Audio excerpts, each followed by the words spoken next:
नमस्कार। प्रादेशिक समाचार के साथ मैं पूनम किरकेट्टा। पहले मुख्य समाचार।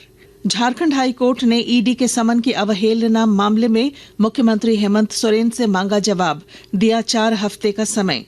जेएसएससी सीजीएल परीक्षा में गड़बड़ी के आरोपों की जांच के लिए डीजीपी ने गठित की एसआईटी, सीआईडी ने दर्ज की प्राथमिकी।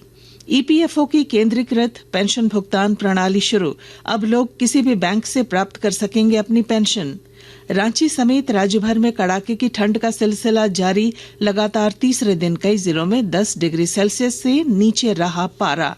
और हॉकी इंडिया लीग में तमिलनाडु ड्रैगन्स ने वेदांता कलिंगा लांसर्स को शूट आउट में हराया। महिला एचआईएल के लिए आज से शुरू होगा टीमों का रांची आना। और अब समाचार विस्तार से। झारखंड हाई कोर्ट ने ईडी के समन की अवहेलना मामले में मुख्यमंत्री हेमंत सोरेन से जवाब मांगा है। मामले की संबंधित याचिका पर सुनवाई के दौरान श्री सोरेन की ओर से ईडी के जवाब पर प्रत्युत्तर दाखिल करने के लिए अदालत से समय देने का आग्रह किया गया। अदालत ने आग्रह को स्वीकार करते हुए मामले की अगली सुनवाई 4 सप्ताह बाद निर्धारित की है। जेएसएससी सीजीएल परीक्षा 2023 में गड़बड़ी के आरोप में सीआईडी ने 2 केस दर्ज किए हैं। पहला केस रांची पुलिस से टेक ओवर करने के बाद दर्ज किया गया है, जबकि दूसरा जेएसएससी की शिकायत पर दर्ज किया गया। इस बीच मामले की जांच के लिए डीजीपी सह सीआईडी के डीजी अनुराग गुप्ता ने एसआईटी का गठन किया है। एसआईटी का नेतृत्व सीआईडी की डीआईजी संध्या रानी करेंगी। प्रधानमंत्री नरेंद्र मोदी आज नई दिल्ली में ग्रामीण भारत महोत्सव 2025 का उद्घाटन करेंगे। इस अवसर पर श्री मोदी जनसभा को भी संबोधित करेंगे। हमारे संवाददाता ने बताया है कि इस महोत्सव का उद्देश्य ग्रामीण बुनियादी ढांचे का विकास, आत्मनिर्भर अर्थव्यवस्था का निर्माण और ग्रामीण समुदायों में नवाचार को बढ़ावा देना है। पेश है एक रिपोर्ट। इस महोत्सव में भारत की समृद्ध सांस्कृतिक विरासत को प्रदर्शनियों के माध्यम से प्रदर्शित किया जाएगा। 6 दिनों तक चलने वाले इस महोत्सव का विषय है विकसित भारत 2047 के लिए एक सुदृढ़ ग्रामीण भारत का निर्माण करना। इस महोत्सव का एक महत्वपूर्ण उद्देश्य उद्यमिता के माध्यम से ग्रामीण महिलाओं को सशक्त बनाना है। इसके अलावा विभिन्न चर्चाओं और कार्यशालाओं के माध्यम से ग्रामीण बुनियादी ढांचे को बढ़ावा देने, आत्मनिर्भर अर्थव्यवस्था का निर्माण करने और ग्रामीण समुदायों के भीतर नवाचार को बढ़ावा देने पर जोर रहेगा। इस आयोजन का उद्देश्य पूर्वोत्तर भारत पर विशेष ध्यान देते हुए ग्रामीण आबादी के बीच आर्थिक स्थिरता और वित्तीय सुरक्षा को बढ़ावा देना है। कर्मचारी भविष्य निधि संगठन ईपीएफओ की केंद्रीकृत पेंशन भुगतान प्रणाली अब पूरे देश में पूर्ण रूप से संचालित है। श्रम एवं रोजगार मंत्री डॉक्टर मनसुख मांडविया ने कहा कि इस प्रणाली के माध्यम से पेंशन भोगी देश में कहीं भी किसी भी बैंक से अपनी पेंशन का भुगतान तेजी से और बिना किसी परेशानी के ले पाएंगे। केंद्र सरकार ने डिजिटल वैयक्तिक डेटा संरक्षण नियम 2025 का मसौदा जारी कर दिया है। मसौदा नियमों में बच्चों के सोशल मीडिया अकाउंट खोलने के लिए अभिभावकों की अनिवार्य और प्रमाणित सहमति लेने का प्रावधान किया गया है। इलेक्ट्रॉनिक्स और सूचना प्रौद्योगिकी मंत्री अश्विनी वैष्णव ने सोशल मीडिया पोस्ट पर इसे साझा करते हुए कहा कि मसौदा नियम परामर्श के लिए खुले हैं। सड़क परिवहन और राजमार्ग मंत्रालय के निर्देश पर गुमला जिले में 1 जनवरी से 31 जनवरी तक राष्ट्रीय सड़क सुरक्षा माह मनाया जा रहा है। और ब्यौरा दे रहे हैं हमारे संवाददाता।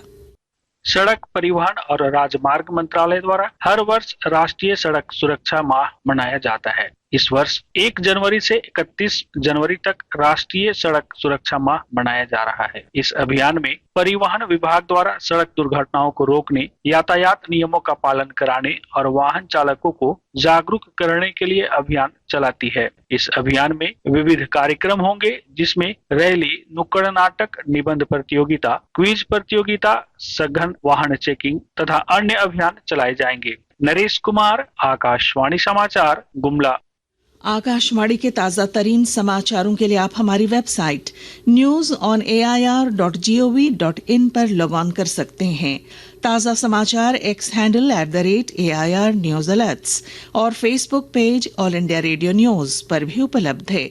आप प्रादेशिक समाचार एकांश के एक्स हैंडल @AIR News_Ranchi और फेसबुक, इंस्टाग्राम पेज तथा YouTube channel AIR News Ranchi पर भी हमारे बुलेटिन सुन सकते हैं। प्रादेशिक समाचार आप आकाशवाणी रांची से सुन रहे हैं। केंद्रीय ग्रामीण विकास मंत्री शिवराज सिंह चौहान ने कहा है कि उनका मंत्रालय इस वर्ष गांवों को गरीबी मुक्त बनाने के लिए प्रतिबद्ध है। नई दिल्ली में सभी राज्यों और केंद्र शासित प्रदेशों के ग्रामीण विकास मंत्रियों के साथ विभिन्न योजनाओं की समीक्षा बैठक के दौरान उन्होंने राष्ट्र निर्माण में गांवों की भूमिका का उल्लेख किया। श्री चौहान ने कहा कि पिछले 10 वर्षों के दौरान आवास योजना के अंतर्गत ग्रामीण क्षेत्रों में 3 करोड़ 45 लाख मकान बनाए गए हैं।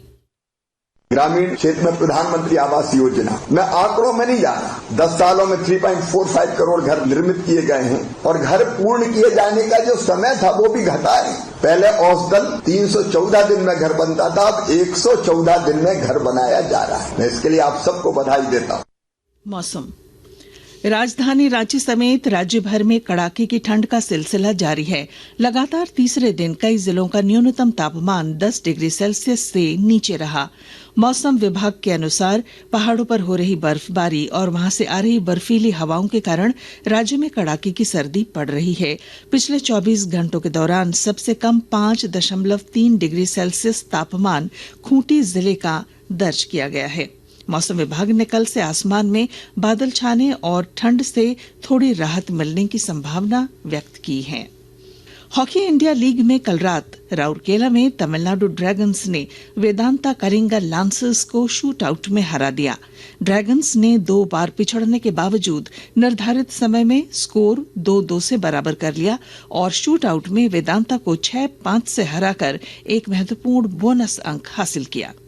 कल के हुए बेहद रोमांचक मैच में तमिलनाडु ड्रैगन्स की रोमांचक पहली जीत, सडन डेथ ने मिला नया जीवन। हॉकी इंडिया लीग 2024-25 के कल के मुकाबले ने रोमांच और सस्पेंस का नया आयाम छू लिया। तमिलनाडु ड्रैगन्स और कलिंगा लांसर्स की टीमें, जो अब तक अपनी पहली जीत की तलाश में थी, आमने सामने थी। निर्धारित समय तक दोनों टीमें 2-2 गोल की बराबरी पर थी और मैच का परिणाम पेनाल्टी शूटआउट और फिर सडन डेथ में जाकर तय हुआ। तमिलनाडु ड्रैगन्स अपना पहला मैच जीते हैं। पिछली बार शूट ऑफ में हारे थे, इस बार शूट आउट में जीते हैं, लड़के जीते हैं। रेगुलेशन टाइम में पिछड़ने के बाद वापसी की और उसके बाद शूट आउट के सडन डेथ में आपको जीत मिली है। आज हॉकी इंडिया लीग में 2 मुकाबले होंगे, यानी डबल हेडर। शाम 6 बजे दिल्ली एसजी पाइपर्स और शिराची बंगाल टाइगर आमने सामने होंगी, तो रात 8:15 बजे हैदराबाद तूफान और गोनासिका के बीच तूफानी भिड़ंत होगी।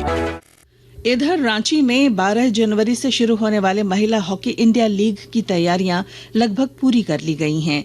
लीग में 4 टीमों के बीच मुकाबला होगा। इनमें Delhi SG Pipers, Odisha Warriors, Bengal Tigers और सूरमा हॉकी क्लब शामिल हैं। लीग में झारखंड की 6 महिला हॉकी खिलाड़ी भी शामिल होंगी। आज से टीमों का रांची पहुंचना शुरू हो जाएगा। और अब अखबारों की सुर्खियां। रांची से प्रकाशित सभी प्रमुख अखबारों ने सीजीएल परीक्षा में गड़बड़ी मामले में सीआईडी द्वारा केस दर्ज करने और ईडी के समन की अवहेलना मामले में झारखंड हाईकोर्ट द्वारा मुख्यमंत्री से जवाब तलब करने की खबर को प्रमुखता से प्रकाशित किया है। प्रभात खबर ने लिखा है, सीजीएल परीक्षा सीआईडी में 2 केस दर्ज, एसआईटी गठित। हिंदुस्तान की सुर्खी है, पेपर लीक आरोप की जांच को सीआईडी ने किया केस। दैनिक जागरण के शब्द हैं, घने कोहरे से दृश्यता घटी, हवाई यातायात हुआ प्रभावित। दैनिक भास्कर लिखता है, सीएम हेमंत सोरेन को जवाब देने के लिए 4 हफ्ते का समय मिला। रांची एक्सप्रेस की सुर्खी है, पीएलएफआई के 3 नक्सली गिरफ्तार। अंग्रेजी अखबार द टाइम्स ऑफ इंडिया और हिंदुस्तान टाइम्स ने लद्दाख में 2 नई काउंटी स्थापित करने वाली चीन की घोषणा का भारत के विरोध की खबर को प्रमुखता दी है। और अब अंत में मुख्य समाचार। झारखंड हाई कोर्ट ने ईडी के समन की अवहेलना मामले में मुख्यमंत्री हेमंत सोरेन से मांगा जवाब, दिया 4 हफ्ते का समय। जेएसएससी सीजीएल परीक्षा में गड़बड़ी के आरोपों की जांच के लिए डीजीपी ने गठित की एसआईटी, सीआईडी ने दर्ज की प्राथमिकी। ईपीएफओ की केंद्रीकृत पेंशन भुगतान प्रणाली शुरू, अब लोग किसी भी बैंक से प्राप्त कर सकेंगे अपनी पेंशन। रांची समेत राज्य भर में कड़ाके की ठंड का सिलसिला जारी, लगातार तीसरे दिन कई जिलों में 10 डिग्री सेल्सियस से नीचे रहा तापमान। और हॉकी इंडिया लीग में तमिलनाडु ड्रैगन्स ने वेदांता कलिंगा लांसर्स को शूट आउट में हराया। महिला एचआईएल के लिए आज से शुरू होगा टीमों का रांची आना। और इसके साथ ही आकाशवाणी रांची से प्रादेशिक समाचार का ये बुलेटिन समाप्त हुआ। अगला प्रादेशिक मुख्य समाचार 10 बजे प्रसारित किया जाएगा। नमस्कार।